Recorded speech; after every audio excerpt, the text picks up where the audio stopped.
Hebreus, capítulo 11, do verso 30 ao verso 40.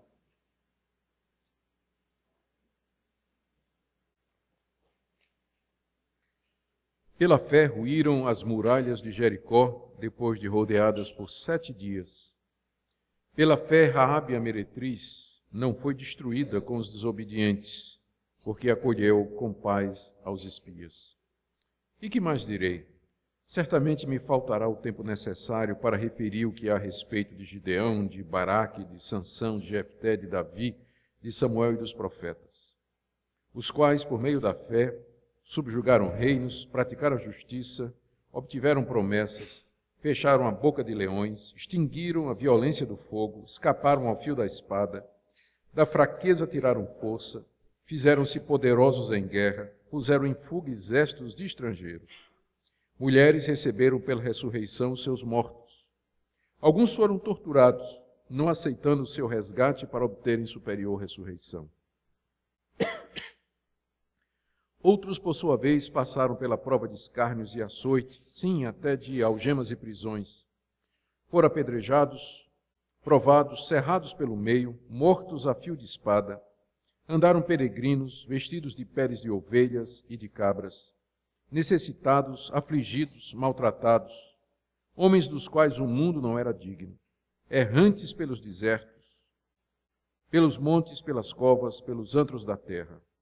Ora, todos estes que obtiveram bom testemunho por sua fé, não obtiveram, contudo, a concretização da promessa, por haver Deus provido coisa superior a nosso respeito, para que eles, sem nós, não fossem aperfeiçoados.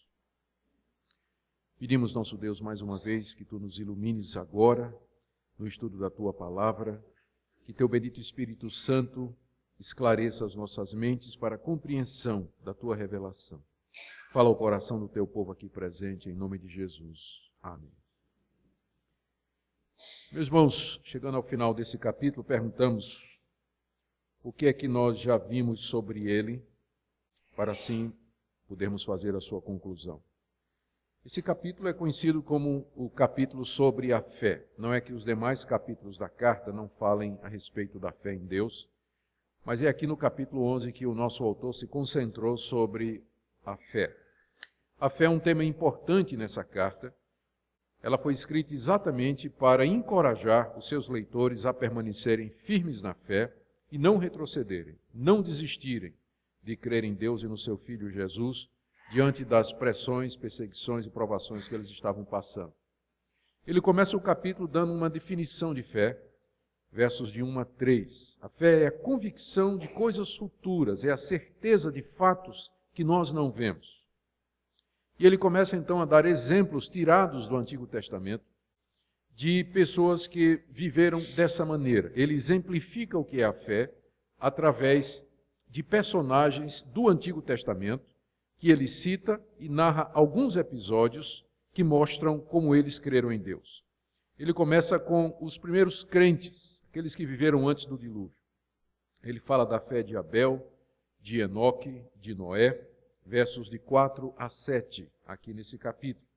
Em seguida, ele fala de Abraão, chamado pai da fé, e como Abraão, pela fé, obedeceu a Deus e recebeu as promessas e viveu por elas, apesar de que morreu sem ver o cumprimento de todas elas, aí do verso 8 a 19.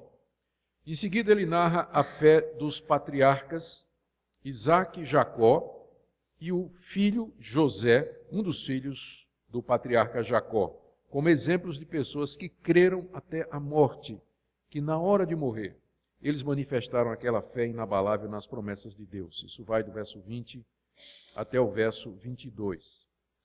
E, por último, nós vimos como ele toma a vida de Moisés como exemplo daquela fé nas promessas de Deus que vence o temor humano, que enfrenta os reis e abre os mares. Versos 23 a 29. E agora o nosso autor termina a lista dos heróis da fé com exemplos de homens e mulheres que viveram em Israel, na terra prometida, desde o tempo de Josué até o último profeta, versos 30 a 40, que são os versos que nós acabamos de ler. Vocês notam que aqui ele pulou um período considerável de tempo.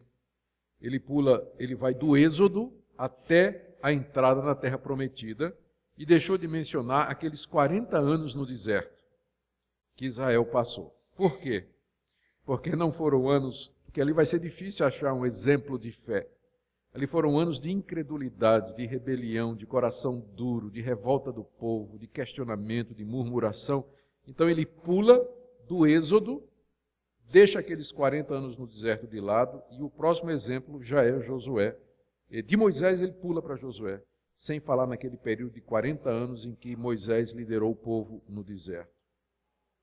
O alvo dele é mostrar que todos os homens e mulheres de Deus do Antigo Testamento tinham uma coisa em comum conosco e com eles, os seus leitores, que era a confiança em Deus e nas suas promessas, no Altíssimo, no Todo-Poderoso, e que essa é a característica do povo de Deus em todas as épocas, a confiança inabalável e firme nas promessas de Deus. É dessa maneira que ele quer encorajar os seus leitores a permanecerem firmes nessa fé na pessoa de Jesus. Vamos então ver o que ele nos diz a respeito dos últimos dessa lista. Aqui ele cita 7 personagens por nome, que são Raabe, Gideão, Baraque, Sansão, Jefté, Davi e Samuel. E ele cita muitos outros, sem ser pelo nome. Pessoas não conhecidas, mas heróis da fé da mesma maneira. Vamos começar então aqui no verso 30, com a menção da destruição das muralhas de Jericó. Pela fé ruíram as muralhas de Jericó, depois de rodeadas por 7 dias. Todos nós conhecemos o episódio de como a cidade de Jericó era a primeira cidade a ser conquistada pelo povo de Deus, era uma cidade fechada, murada, fortemente armada. Deus então manda que Josué cerque a cidade durante 7 dias. O povo devia marchar em silêncio durante 7 dias ao redor da cidade. E no último dia deveria gritar com força e as trombetas tocariam e os muros, as muralhas ruiriam. Deus derrubaria as muralhas e o povo entraria e conquistaria a cidade. Durante 7 dias eles fizeram exatamente o que Deus havia mandado, num exemplo de fé, num exemplo de confiança em Deus, diante daquela muralha, diante daqueles homens armados, diante da impossibilidade de derrubarem aquela parede. Ainda assim eles obedeceram a Deus durante 7 dias, eles rodearam a cidade no exemplo de fé, como sendo a confiança, a certeza de fatos que não vêm. Pela fé, eles viram as muralhas derrubadas, os muros caídos, por isso a rodearam durante 7 dias. No verso 31 temos o exemplo de Raabe. Pela fé, Raabe, a meretriz, não foi destruída com os desobedientes, porque acolheu com paz os espias. É uma história também conhecida, que lá em Jericó, essa mulher, que era uma prostituta, ela recebeu os primeiros espias e os acolheu e os protegeu de serem presos e mortos pela guarda da cidade. Com isso, ela demonstrou fé no Deus dos espias. Demonstrou confiança naquele Deus que foi anunciado a ela por aqueles 2 israelitas. E quando a cidade foi destruída, ela foi salva e ela não foi destruída juntamente com os israelitas. É mais um exemplo de fé que o nosso autor tira do Antigo Testamento. No verso 32, ele percebe que ele não vai ter tempo. É igual a nós aqui em cima, quando a gente começa a pregar, fala, de repente a gente olha para o relógio e diz, não vai dar tempo de terminar. É o que ele faz aqui no verso 32. Ele diz, olha, vai me faltar o tempo para falar. Eu queria falar de Gideão, de Baraque, Sansão, Jefté, Davi, dos profetas. Ele tinha uma lista enorme ainda de heróis da fé para mencionar, mas ele diz, eu não terei tempo para falar desses homens. Eu não vou ter tempo. Então o que ele faz? Ele resume as atitudes que essas pessoas tiveram. Em vez de ir agora chamando um por um, como ele vinha fazendo, e dizendo o que cada um deles fez pela fé, ele agora simplesmente diz o que é que eles fizeram, sem mencionar os nomes. E a lista começa aí a partir do verso 33. O que é que essas pessoas fizeram pela fé? O que é que elas realizaram mediante a confiança em Deus? Ele começa dizendo, em primeiro lugar, as vitórias que estas pessoas obtiveram mediante a fé nas promessas de Deus. Vai aí do verso 33 até 35. Pela fé, essas pessoas realizaram grandes conquistas. Ele diz, essas pessoas subjugaram reinos. E a gente pode pensar aqui, por exemplo, em Josué, que pela fé conquistou os reinos de Canaã.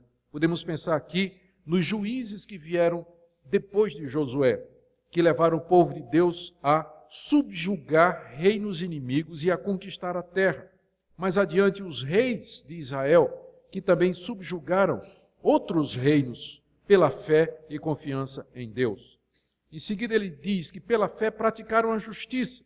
E talvez ele esteja pensando aqui nos juízes crentes, como, por exemplo, o profeta Samuel, que pela fé estabeleceu a justiça no reino de Israel, julgou com retidão, fez o que era certo, protegeu o inocente, condenou o culpado, isso pela fé. Em seguida ele diz, obtiveram promessas, como os próprios israelitas, que entraram na terra prometida e ali obtiveram o cumprimento das promessas que Deus havia feito com relação à terra, isso ao final do tempo de Josué. Ele diz, pela fé fecharam a boca de leões. A primeira pessoa que nos vem à mente é Daniel, que foi jogado na cova dos leões, e pela fé em Deus, ele fechou a boca dos leões. Deus mandou os anjos. Mas lembrem que Davi também matou um leão e um urso, quando era pastor de ovelhas, e o próprio Sansão encontrou uma vez um leão e rasgou o leão no meio. Então, pela fé, eles fecharam a boca de leões, se tornaram fortes, venceram o inimigo. Ele diz ainda, pela fé extinguiram a violência do fogo.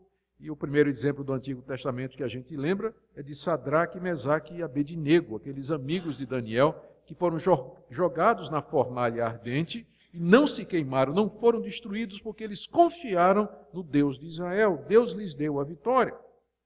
Ele continua, escaparam ao fio da espada.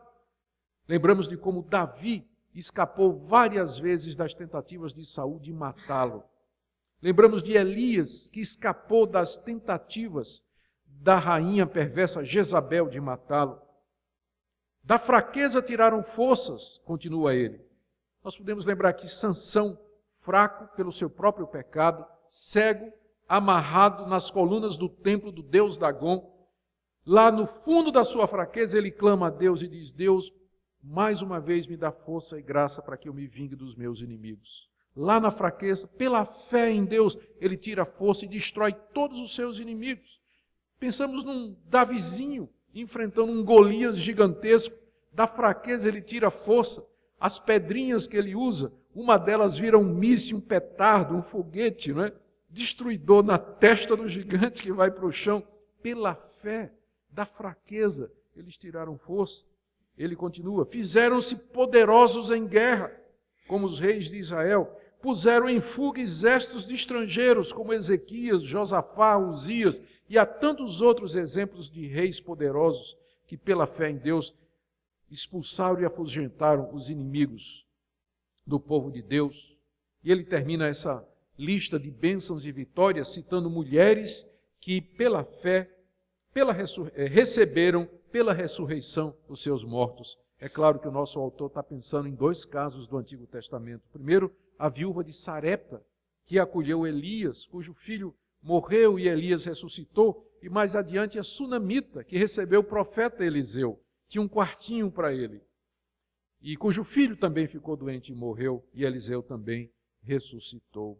Mulheres de fé que confiaram em Deus e viram seus filhos voltarem da morte pelo poder de Deus.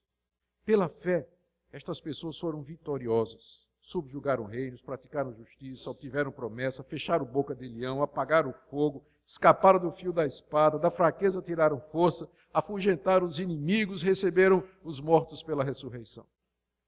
Mas aí, gente, de repente uma coisa surpreendente acontece.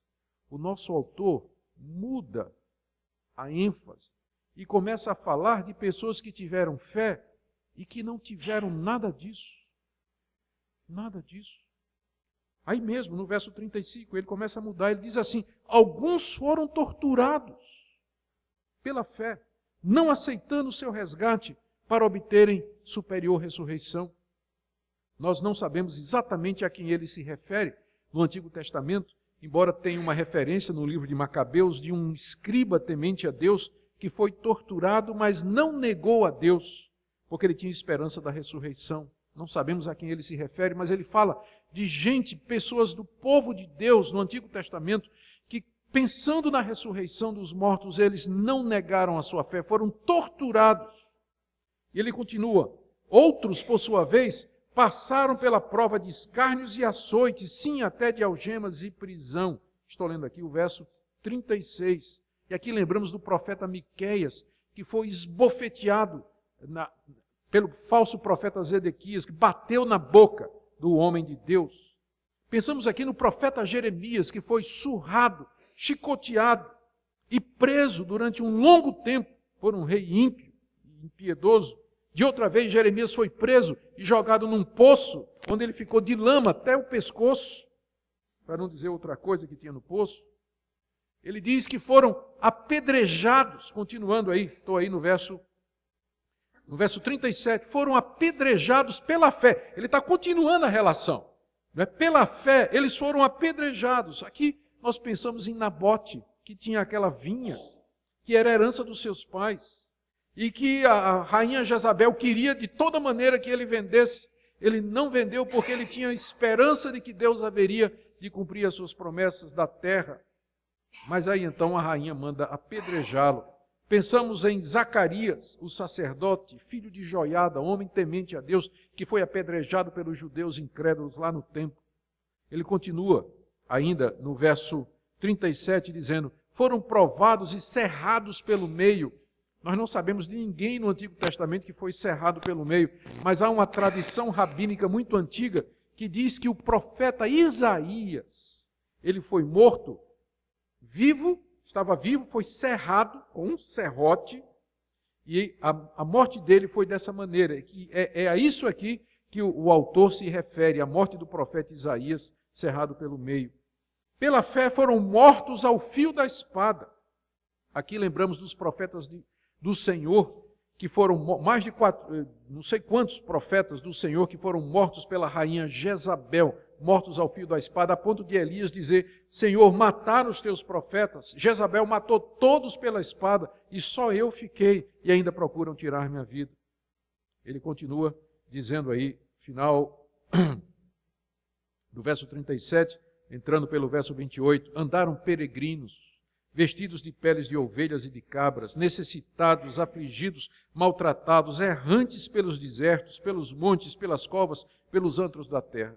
Ele pode se referir a várias dessas personagens que eu citei, mas é claro, a pessoa que vem à mente aqui, em primeiro lugar, é Elias, não é? Porque Elias é quem se vestia de ovelhas, de peles de ovelhas e de cabras. Elias é que foi maltratado, fugiu, ficou isolado, solitário no monte, não tinha o que comer, não tinha o que beber, até que Deus, tinha o que beber, aliás, tinha um córrego, não tinha o que comer, Deus manda as aves para alimentá-lo, a rainha deseja matá-lo, ele se escondia pelas cavernas, e o nosso autor acrescenta, homens, início do verso 38, homens dos quais o mundo não era digno. Aos olhos do mundo, todos estes eram perdedores, eram derrotados, maltrapilhos, errantes, perderam, foram mortos, torturados, algemados, presos, cerrados ao meio, mortos pela espada. Mas eles fizeram tudo isso pela fé. Eles estão na galeria das pessoas que tiveram fé, que creram em Deus, que confiavam em Deus. Terminando esse capítulo extraordinário, o nosso autor faz então uma comparação entre esses homens de fé do Antigo Testamento e nós, os crentes da Nova Aliança. Pensando, primeiramente, é claro, naqueles a quem a carta foi escrita. Ele diz aí nos versos 39 a 40, ora, todos estes que obtiveram bom testemunho por sua fé, não obtiveram, contudo, a concretização da promessa, por haver Deus provido coisa superior a nosso respeito, para que eles, sem nós, não fossem aperfeiçoados. Apesar deles terem tido esta fé tão extraordinária que nos deixa com vergonha, que nós não chegamos nem perto dessas pessoas, ficamos com vergonha quando vemos o que é a fé de verdade.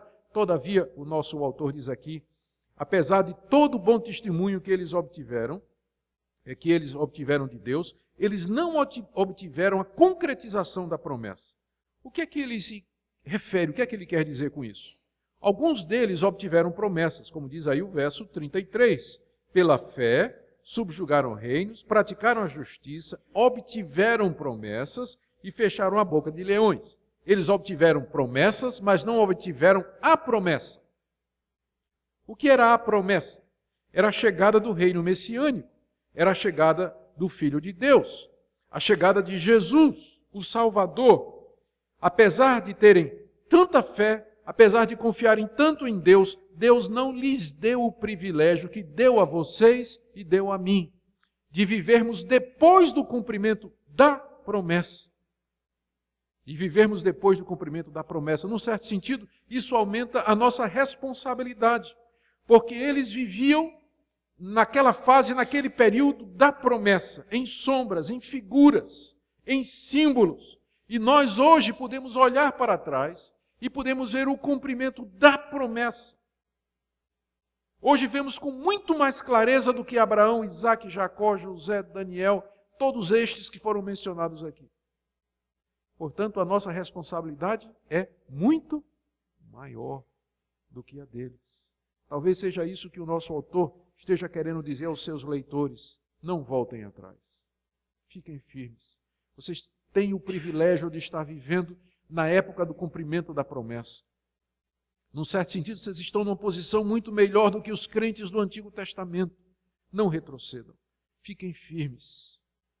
Vocês têm muito mais luz, muito mais conhecimento, muito mais esclarecimento a respeito das coisas de Deus do que os crentes do Antigo Testamento, que apesar de terem obtido um bom testemunho, todavia não obtiveram a concretização da promessa. Não é porque a fé deles era defeituosa, é porque eles viveram antes do tempo do cumprimento da promessa. Porque Deus, verso 40, Deus tinha um outro plano. O que Deus queria é que eles, sem nós, não fossem aperfeiçoados. Essa não é uma passagem exatamente fácil de interpretar, mas eu entendo que ela quer dizer o seguinte: a perfeição vem com Jesus. A perfeição aqui é a consumação do plano de Deus. E uma vez que Cristo veio, e nós vivemos depois de Cristo, nós desfrutamos dos benefícios da vinda do Salvador. E agora, Deus tem um povo só, a obra dele está completa e realizada, faltando apenas a vinda do Senhor Jesus. Deus tem um povo só, de tal maneira que quando o Senhor Jesus vier em glória, eles, sem nós, não foram aperfeiçoados, porque a promessa não se cumpriu, mas agora que Cristo veio, não vai ter diferença no reino de Deus. Nós vamos entrar na glória, ao lado de Abraão, de Isaque e de Jacó. Agora, no tempo e no espaço, nós estamos numa posição de superioridade, que vivemos depois. Mas na vinda de Cristo, eles serão aperfeiçoados juntamente conosco. E juntos entraremos no reino celestial, porque Deus tem somente um povo. Deus tem somente um povo.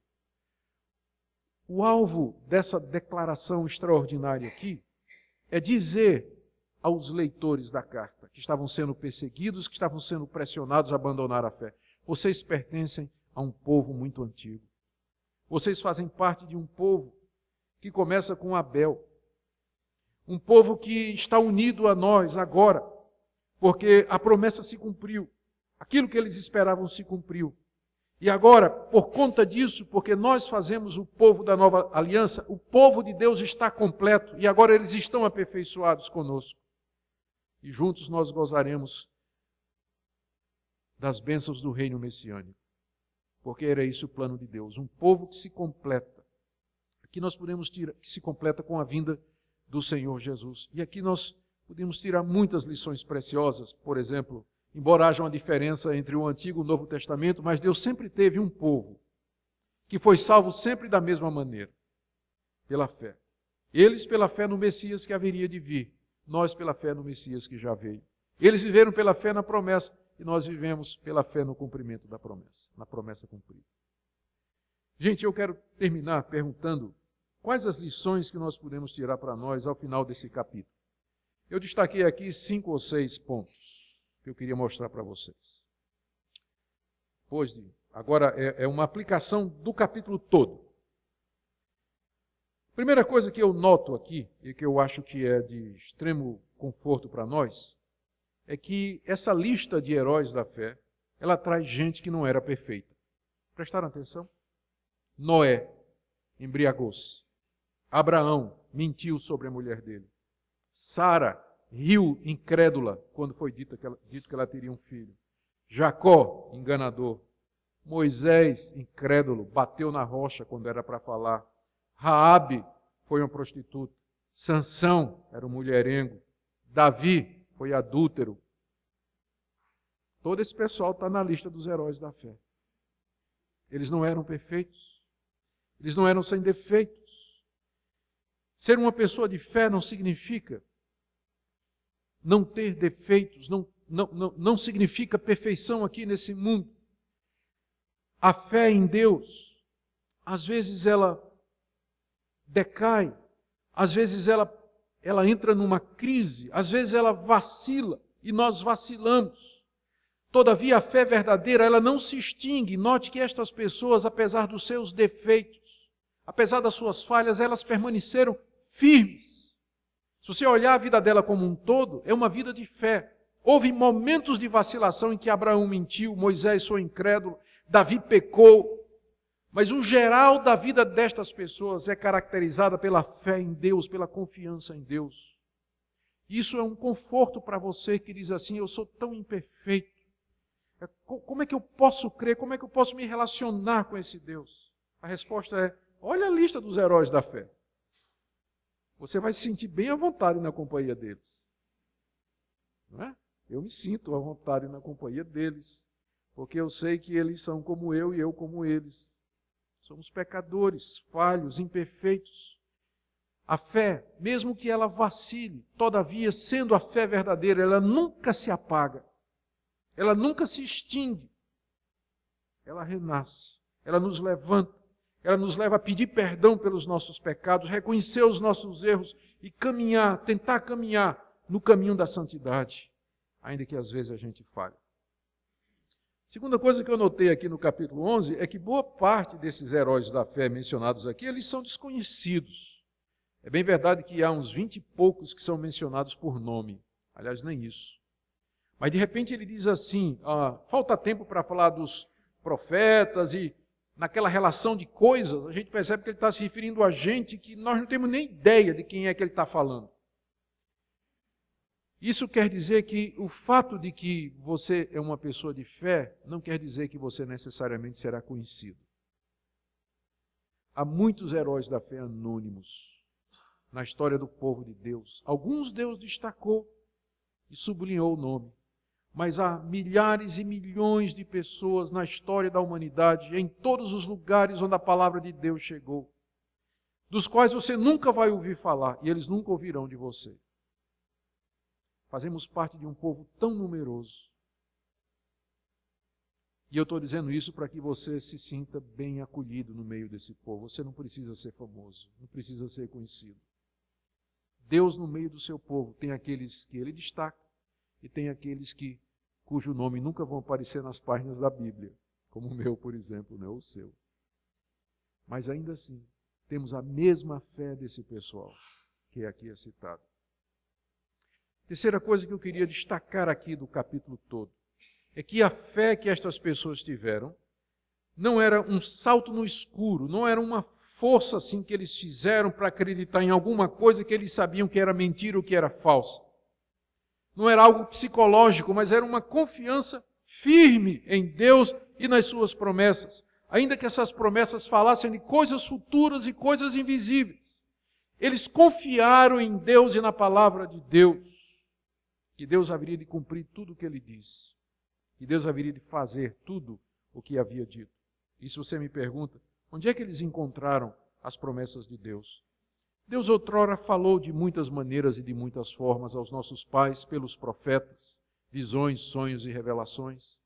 Mas essas visões, sonhos e revelações, elas foram sendo escritas, foram sendo registradas naquilo que hoje nós conhecemos como a Bíblia, a palavra de Deus, a nossa única regra de fé e prática. Então, nesse sentido, nós estamos até numa posição melhor, porque eles não tinham uma revelação completa. Nós temos. Temos a Bíblia, temos a palavra de Deus, onde toda a revelação de Deus para nós está escriturada de maneira infalível. E é aqui que nós baseamos a nossa fé. Não é nas nossas emoções, não é nas nossas experiências, não é o que os outros dizem, mas na palavra do Deus que não pode mentir. É aqui que a fé se ancora. É aqui que ela tem sua base e o seu fundamento.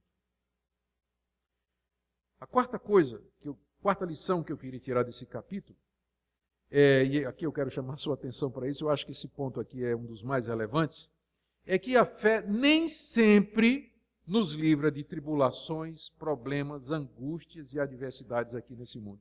Vocês perceberam uma espécie de contradição? No verso 34 ele diz assim, pela fé escaparam do fio da espada. E no verso 37, pela fé morreram pela espada. Então, a fé pode livrar você da espada ou pode levar você para a espada. Ele diz aqui, pela fé, fecharam a boca de leões e apagaram o fogo, diz no verso 33. Aí chega no 37 e diz, pela fé foram torturados, apedrejados e cerrados no meio. Não acredite naqueles que, mentindo, dizem a você que se você tiver fé, você nunca vai ter problema nesse mundo. Que se você tiver fé, você vai ter vitória sempre. Que pela fé você vai conquistar os inimigos, conquistar o que é seu, receber de volta o que é seu. Não acredite nisso, porque esse capítulo está provando claramente que às vezes pela fé você escapa do fio da espada, mas às vezes pela fé você vai morrer pela espada. Você pode tapar a boca de um leão, mas Deus pode lhe colocar na boca do leão. Lembra daquele episódio dos 3 amigos de Daniel, Sadraque, Mesaque e Abednego? O rei chamou e disse, se vocês não negarem o Deus de vocês, eu vou jogar vocês dentro da fornalha acesa. E quem é o Deus que pode livrar vocês das minhas mãos? O que é que eles disseram? Se Deus quiser, Ele nos livrará das tuas mãos, ó rei. Mas se Ele não quiser, nós vamos para a fornalha do mesmo jeito. Naquela hora Deus quis salvá-los, mas não salvou João Batista de morrer decapitado pelo rei Herodes. Então não acredite em falsos profetas, em cuja Bíblia não tem Hebreus 11. Quando eles dizem para você que se você tiver fé em Deus, fizer sacrifícios, você sempre será vitorioso, você vai dar tudo bem para você, você vai ter prosperidade, as portas vão se abrir, você vai conquistar o que é seu. Abra Hebreus 11 e peça para ele explicar como é que pela fé nós conquistamos reinos, mas pela fé nós andamos errantes pelos montes sem ter onde morar. Cabe-nos confiar em Deus, mas o destino que Deus vai nos dar, o caminho que Ele vai conduzir a nossa vida, a Ele pertence. E tem horas que apraz a Deus abençoar os seus filhos que creem, com bênçãos, vitórias, conquista de reino e de promessas. Mas às vezes apraz a Deus tomar aqueles que creem nele e expô-los ao mundo, como opróbrio, vergonha, miséria, sofrimento e dor. Você deveria seguir a Deus e amar a Deus e crer em Deus, não pelo que Deus pode lhe dar aqui nesse mundo, mas por aquilo que Ele é. O Deus Todo-Poderoso, Criador dos céus e da terra, Senhor de tudo e de todos. A quinta lição que eu tiro desse texto é que a fé, sendo verdadeira, ela sempre vai conduzir a atitudes, a ações, a decisões práticas. Perceberam isso? Pela fé, fulano fez isso. Pela fé, cicrano fez isso. Nessa lista nós temos o exemplo de pessoas que pela fé obedeceram a Deus, tomaram decisões, arriscaram sua vida, suportaram sofrimento, renunciaram riquezas, enfrentaram os poderosos. A fé verdadeira se traduz em atitude, em obras, em comportamento, mudança de vida. Não é uma coisa só daqui, não. Essa fé mencionada aqui no capítulo 11, que é a fé salvadora, ela não é uma fé intelectualizada, não é um conhecimento teórico de Deus, mas uma experiência real com esse Deus, de tal maneira que você o vê pela fé e vê o futuro no presente.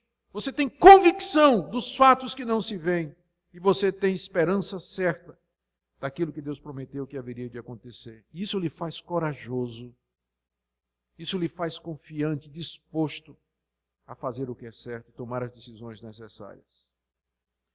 A última coisa que eu queria destacar aqui é que nós aprendemos desse capítulo que Deus tem apenas um povo e cuja marca é a fé nele e nas suas promessas e na promessa da vinda do Messias. A nossa fé é muito antiga, irmãos. Ela vem desde Abel, que é o primeiro a ser mencionado.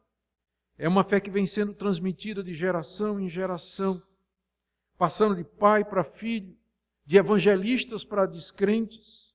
É uma fé que vem sendo anunciada ao mundo há milhares de anos, não é uma coisa nova, recente.